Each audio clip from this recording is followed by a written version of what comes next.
سب سے پہلے میں دور سے آئے ہوئے مہمانان گرامی کا مشکور ان کا شکریہ ادا کرتا ہوں کہ آج اس باوقار تقریب میں صبح سے بیٹھے اور بلوچستان کے لوگوں کے تلخ باتیں جو حقائق پہ مبنی تھے ان کو سنا۔ اس اجلاس میں اس ہال میں بیٹھے ہوئے ہمارے مہمانان گرامی خواتین و حضرات، السلام علیکم۔ میں ساتھ ساتھ بلوچستان پیس فورم کے تمام رضاکاروں کا مشکور، ان کا شکریہ کہ انہوں نے اپنے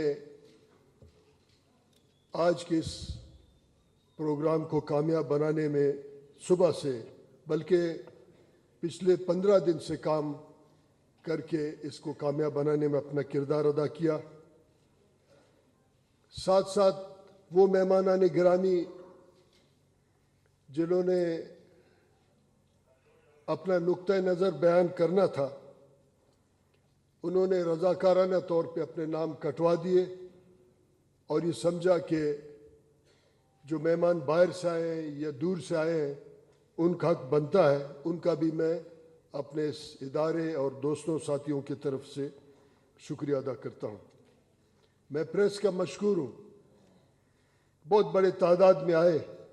اب مجھے پتہ نہیں کہ یقیناً ہمارے یا واڈیلا صاحب کا یا میرا یا اور ساتھیوں کے بات کو کہیں ٹکر میں بھی جگہ ملے گا، کیونکہ پاکستان کے وفاق میں بلوچستان کو 6% ہے، مگر یہ جو 45-50 چینل ہے شاید اس میں ½ بھی ہمیں جگہ نہیں ملے، مگر سوشل میڈیا بھی آج موجود ہے۔ اور جو خصوصاً ہمارے مہمان یہاں آئے ہیں جو صبح سے ہمارا بات سن رہے ہیں، یقیناً اس آواز کو چینلوں سے ہٹ کے اپنے صوبوں میں لے جائیں گے۔ پارلیمنٹ میں جو ممبر اس وقت موجود ہیں، ہمارے سابق وزیر اعظم صاحب پارلیمنٹ میں اٹھائیں گے، اپنے محفلوں میں یا چینل کے ذریعے جب ان کو موقع ملے گا۔ ان سب کا میں مشکور ہوں اور توقع رکھتے ہیں کہ ہم اس ڈائلاگ کے اس عمل کو آگے لے جائیں گے۔ کچھ عرصے پہلے ہمارے ساتھیوں کا جو آج یہاں اسٹیج پہ موجود ہیں، کچھ ساتھی نہیں آ سکے، نجی محفلوں میں ہم بات چیت کرتے رہے کہ پارلیمنٹ بھی ایک حد تک مفلوج ہے اور عوامی ڈائلاگ اس میں نہ ہونے کا برابر ہے، تو ہم اپنے نجی محفلوں میں بات چیت کرتے رہے اور اس نتیجے پہ پہنچے کہ ایک ڈائلاگز کا سیریز کا آغاز کریں گے، جس کا ابتدائی پروگرام آج کوئٹہ سے ہوا، اور انشاءاللہ میں سمجھتا ہوں کہ جو پیغام گیا ہوگا آج ہمارے باقی صوبوں میں ساتھی بھی اسی قسم کا اہتمام کریں گے اور اس آواز کو ہم آگے لے جائیں گے۔ یہاں ہمارے جتنے بھی مقررین حضرات تشریف لائے، انہوں نے خصوصاً بلوچستان کے ایشوز کو فوکس کیا۔ اب میں کوشش یہ کروں گا مختصر کر کے اس تمام معاملات کو سمیٹ کے آگے لے جاؤں، مگر سب سے پہلے میں ایک مہمانان گرامی یا دور سے آئے ہوئے دوستوں کو ایک تاریخی واقعہ بتانا چاہتا ہوں۔ جناب عباسی صاحب 15ویں صدی میں ایران کا ایک بادشاہ اپنے درباریوں کے ساتھ نکل کے شکار پہ چلا گیا اور ہرن کے شکار کرتے کرتے وہ بادشاہ اپنے ساتھیوں درباریوں سے بچھڑ گیا اور رات آ گئی۔ دور کہیں ایک چھوٹا سا آگ اسے نظر آیا۔ وہ جا کے اس نے دیکھا کہ ایک بوڑھا آدمی ہے، اس کا ایک بکری ہے، بیٹھا ہوا ہے وہاں اور اکیلا بکری کے قریب اس جھگی میں۔ تو اس نے جا کے اس کو کہا کہ میں رات آپ کے پاس گزاروں گا، تو اس نے کہا آپ رات گزارے. اس کو پتہ نہیں چلا کہ یہ بادشاہ ہے کون ہے. اس نے کہا آپ کون ہیں؟ اس نے کہا میں ایک صحرائی بلوچ ہوں. تو اس نے کہا آپ کیا کرتے ہو؟ اس ایرانی بادشاہ نے کہا. اس نے کہا میرے تمام کائنات یہ بکری ہے, اس کے دودھ سے میرا خوراک, اور اسی طریقے سے اس کے جو پشم ہے اس سے میں اپنے کپڑے اور اپنا یہ گدان اور جس کو ہم ٹینٹ کہتے ہیں یہ بناتا ہوں اور زندگی گزار رہا ہوتا ہوں. تھوڑی دیر بعد اس بوڑھے بلوچ نے اس بادشاہ کے لیے کھانا پینا, گوشت کباب وغیرہ لا کے اس کو سلایا. صبح بادشاہ کے درباریوں نے اس بادشاہ کو اپنا تلاش کیا اور اس کو دربار لے گئے. اس بادشاہ نے کہا کہ یہ جو بوڑھا بلوچ جس نے میرا اتنا خدمت کیا ہے, آپ اس کو میرے دربار میں لائیں, کچھ عرصے میرا مہمان ہو, اس کی خدمت کروں. تو 8-10 دن گزار کے ہر قسم کے خوراک پوشاک اس بوڑھے بلوچ کی خدمت میں اس نے مہیا کیا. مگر کیونکہ بادشاہ بڑا غیرت مند تھا, غیرت مند بادشاہ ایک دن اپنے دربار میں رو پڑا. اس نے کہا کہ وزیر نے کہا کہ بادشاہ سلامت آپ رو کیوں رہے ہیں؟ اس نے کہا کہ ایک بوڑھے بلوچ جس کے پاس میں نے ایک رات گزارا, اس کا ایک بکری تھا اور مجھے رات کو کھانا بھی کھلایا, گوشت بھی کھلایا. میں نے پوچھا یہ کیا ہے؟ اس نے کہا یہ بکری میرا کائنات ہے. صبح میں نے پوچھا کہ آپ نے خوراک کہاں سے کھلایا؟ اس نے کہا اپنے مہمان کے لیے میں نے کائنات قربان کر دیا. آج اس وطن کے لوگوں نے اپنے تاریخی حیثیت کو پاکستان میں 1948 میں ضم کیا. ہمارے روایت, ہمارا سرزمین, ہمارا سب کائنات تھا اور ہم نے قربان کیا. آج یہی ریاست ہمارے بچوں کے خون سے کھیل رہا ہے. آج یہی ریاست ہمارے آئندہ نسلوں کے وسائل کو بیچ کے اپنے قرضے اور عیاشیاں بھگتا رہے ہیں. رات کے اندھیرے میں ایک پارٹی بنتا ہے اور اسی پارٹی کو رات کے اندھیرے میں ایک اسمبلی اجلاس بلا کے ہمارے آئندہ وسائل کو بیچا جاتا ہے. کیا ہم نے اپنا کائنات اس لیے قربان کیا کہ ہمارے آئندہ نسلوں کو اس طریقے سے ذلیل کیا جائے کہ بلوچستان کے مائیں بہنیں پاکستان کی سپریم کورٹ کی طرف 3000 کلومیٹر انہوں نے پیدل واک کیا کہ وہ انہوں نے پاکستان کے سپریم کورٹ کے دروازے کو کٹکھٹایا, انصاف نہیں ملا.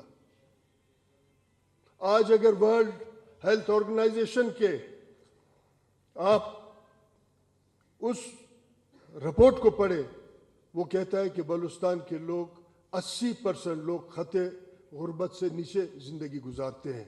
جس کے پاس $300 بلین کا سونا ہے, جس کے پاس پاکستان کا اکثریت گیس ہے, جس کے پاس اس خطے کا سب سے اہم ترین سی پورٹ ہے, کوئلہ ہے, جس سے پاکستان کے بجلی گھر, پنجاب کے اینٹ کے بھٹے اور یہاں کا صنعت چلتا ہے, وہاں کے لوگ 80% لوگ خط غربت سے نیچے زندگی. یہ ورلڈ ہیلتھ آرگنائزیشن کا رپورٹ ہے.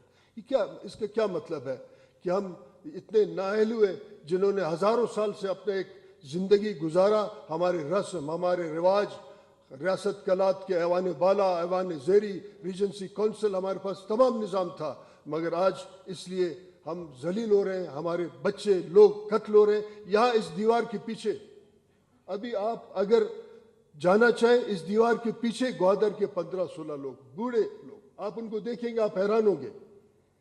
وہ اسلحہ لے کے نہیں اٹھے تھے, وہ پانی کے لیے جو بنیادی ضرورت ہے ایک انسان کا, اس کے لیے اٹھے. وہ چیک پوسٹوں کے ظلم, ناانصافیوں کے خلاف اٹھے, وہ اپنے اسکول ضروریات کے خلاف اٹھے. اور پرامن آپ دیکھیں 20-25 ہزار خواتین جو ہے اس احتجاج میں تھے، جو آج کی دنیا میں بہت کم لوگ اتنے تعداد میں خواتین، پاکستان میں آپ کے بڑے پارٹی بھی نہیں نکال سکتے ہیں، مگر ادھر ہوا یہ ان کو گھسیٹ کے لائے۔ واڈیلا صاحب کو پرسوں ہم نکال کے لائے، یہاں یہ بیٹھے ہوئے، وہ ان کے وکیل بیٹھے ہوئے۔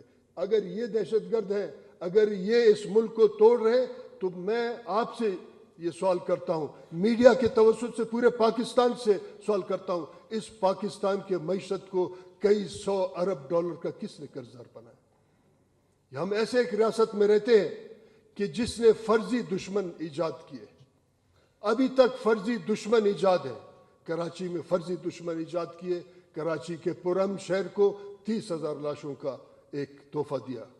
یہاں بلوچستان کو فرضی دشمن ایجاد کیے، کبھی قبیلے کو اس کے سردار کے ساتھ لڑایا گیا، کبھی شیعہ کو سنی کے ساتھ لڑانے کی کوشش کیا گیا، کبھی پشتون کو بلوچ کے ساتھ لڑایا گیا، کبھی کس مذہب کے شخص کو کس کے ساتھ۔ یہ ایسا ریاست ہے جو فرضی دشمنوں کے بنیاد پہ آپ کو، مجھے، آپ کو، سب کو ڈرا کے گزار رہا ہے۔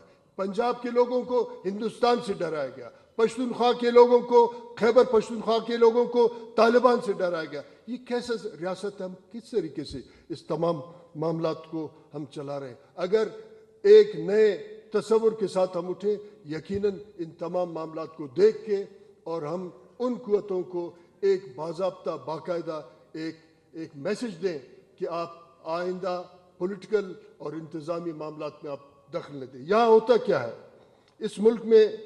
کیا کیا جاتا ہے اس میں؟ فرضی دشمن کے بعد پھر آپ راتوں رات پولیٹیکل پارٹیز بناتے ہیں۔ پہلے یہ بدنامی فاٹا کے نام پہ تھا، فاٹا کے ایم این ایز اور ایم پی ایز پہ بڑا بدنامی تھا کہ وہ ادھر بکتے ہیں ادھر بکتے ہیں۔ اب یہاں راتوں رات پارٹی بلوچستان میں بنایا جاتا ہے۔ یہاں جب اتنا چھوٹی چھوٹی تقسیم ہے، یہ بائی ڈیزائن ہے، یہ اسٹیٹ نے ڈیزائن کیے ہیں چھوٹے چھوٹے تقسیم۔ یہاں میں دیکھ رہا ہوں سوشل میڈیا میں، پولیٹیکل اپنا مثلاً چینلوں میں دیکھ رہا ہوں، تو اب بلوچستان کو مذاق بنایا گیا ہے کہ یہاں راتوں رات پارٹیاں بنتے ہیں، یہاں پارٹیوں کے جو ممبرز ان کا ٹرانسفر پوسٹنگ ہوتا ہے، پہلے باپ میں تھے اب پیپلز پارٹی میں کچھ کو بھیجا ہے۔ بالکل اس میں کوئی شک نہیں ہونا چاہیے۔ یہاں پارٹیاں بنتے ہیں۔ کیا عباس صاحب، ہمارے پاس جو پارٹیاں راتوں رات بنتے ہیں، کیا وہاں پنجاب میں اور سندھ میں وہاں بنے بنائے پارٹیاں آج کل مل رہے ہیں اسٹیبلشمنٹ کو؟ تو پھر ہمارا گناہ تو کچھ کم ہے، یہاں بناتے ہیں، وہاں بنے بنائے کو خرید کے پھر چلا رہے ہوتے ہیں۔ اس طریقے سے معاملات نہیں چلتے۔ ری امیجننگ پاکستان کا مطلب یہ، جس طریقے سے لندن میں 2006 میں چارٹر آف ڈیموکریسی کا اعلان ہوا تھا، یا ہونا یہ چاہیے کہ پولیٹیکل پارٹیز پہلے یہ طے کریں کہ کیا وہ اسٹیبلشمنٹ کے بوٹ پالشی ٹاؤٹ بن کے اس ملک کو اسی طریقے سے برباد کریں گے، یا پولیٹیکل پارٹیز ایک لکیر کھینچیں گے کہ پارلیمنٹ میں دخل اندازی بند ہونا چاہیے۔ مگر پارلیمنٹ میں دخل اندازی آج تک شروع ہے۔ آپ اس کو دیکھیں کہ ہمارا تو یہاں پارٹی بنا، اب پارٹیوں کو کچھ لوگوں کو پوسٹنگ کر رہے ہیں کسی اور اس میں، مگر وہاں پارٹیاں بنے بنائے ان کو مل رہے ہیں اور ان کو بھی وہ استعمال کر رہے ہیں۔ یہاں بلوچستان کو ایک پھر مذاق بنایا گیا، ہمارے صوبے کو بار بار مذاق کیا۔ میں اس حوالے سے یہ کہتا ہوں کہ پہلے صوبے کے لوگ احتساب کریں ان لوگوں کا جو آپ کے ووٹ لے کے پھر ان کو بیچ کے اپنے گھر بناتے ہیں۔ یہاں کیا کیا؟ اب مثلاً یہاں اگر 22 سینیٹر ہمارے صوبے سے جائیں گے، میرے خیال یہاں لوگوں کو سب کو 22 کا عدد گنتی آتا ہوگا، مگر 22 میں سے شاید وہ 2 کو بھی نہیں جانتے ہوں گے۔ کیوں؟ کیونکہ ان کے وہ نمائندے نہیں ہیں۔ یہاں کیسا ہوتا ہے؟ پہلے پارٹی بنایا جاتا ہے، یا پھر جیسے لسٹیں آپ نے کہا کہ فلان شخص فلان پارٹی میں فلان شخص بڑا یہ وہ، اس کے بعد پھر انہی لوگوں کو سینٹ میں ووٹ دلایا جاتا ہے اور ان کو سینٹ میں بھیجا جاتا ہے۔ یقیناً سینٹ کے اختیارات میں اضافہ ہونا چاہیے، لیکن کیا جن لوگوں کو اسٹیبلشمنٹ یا بریگیڈیئر خالد فرید الیکٹ کراتا ہے صوبے میں اور صوبے کے بعد سینٹ میں بھجواتا ہے، کیا وہ لوگ آپ کے اس با اختیار سینٹ میں کیا وہ آپ کی خدمت کر سکیں گے؟ پہلا بات یہ ہے کہ یہ طے ہو، پولیٹیکل پارٹیز طے کریں، سول سوسائٹی طے کرے، وکلا طے کریں، میڈیا کو بھی یہ طے کرنا پڑے گا کہ کیا ایسے با اختیار سینٹ میں ایسے بے اختیار ٹاؤٹس کو بھیجنا، پھر اس کے بعد پھر مسائل حل ہوگا؟ نہیں ہو رہے ہیں۔ اس لیے ابھی آپ دیکھیں مثلا میرے ذہن میں کچھ سوالات ہیں۔ میرے ذہن میں سوالات یہ ہیں کہ مفتاح صاحب، پارلیمنٹ اس بات کو لوگوں کے سامنے لائے یا پھر سول سوسائٹی، پولیٹیکل پارٹیز، جہاں کوئی بچے کچھ پولیٹیکل پارٹیز ہیں، اس سوال کو لائے کہ روز اول سے پہلا لون کس نے لیا تھا، کتنا لون تھا، اور وہ لون اس بات کو لوگوں کے سامنے لائے جائے، کہاں خرچ ہوا، پتہ تو چلے کہ یہ پیسے کہاں گئے، یہ ڈالرز کا بلیک ہول کہاں ہے، یہ پیسے کہاں جا رہے ہیں۔ اگر اس کمرے میں ہمارے پاس 1 کروڑ روپیہ ہے تو پھر ہم گنتی کریں تو پھر بھی 1 کروڑ ہونا چاہیے، مگر آج پھر پاکستان کنگال ہے۔ یقیناً اس کا بات یہ ہے کہ کوئی نہ کوئی بلیک ہول ہے اور ہمارے نام پہ کچھ لوگ پیسہ لے کے پھر چلے جاتے ہیں۔ پھر میں یہ سوال کرتا ہوں کہ کیا 6% بلوچستان پہ خرچ ہوا ان تمام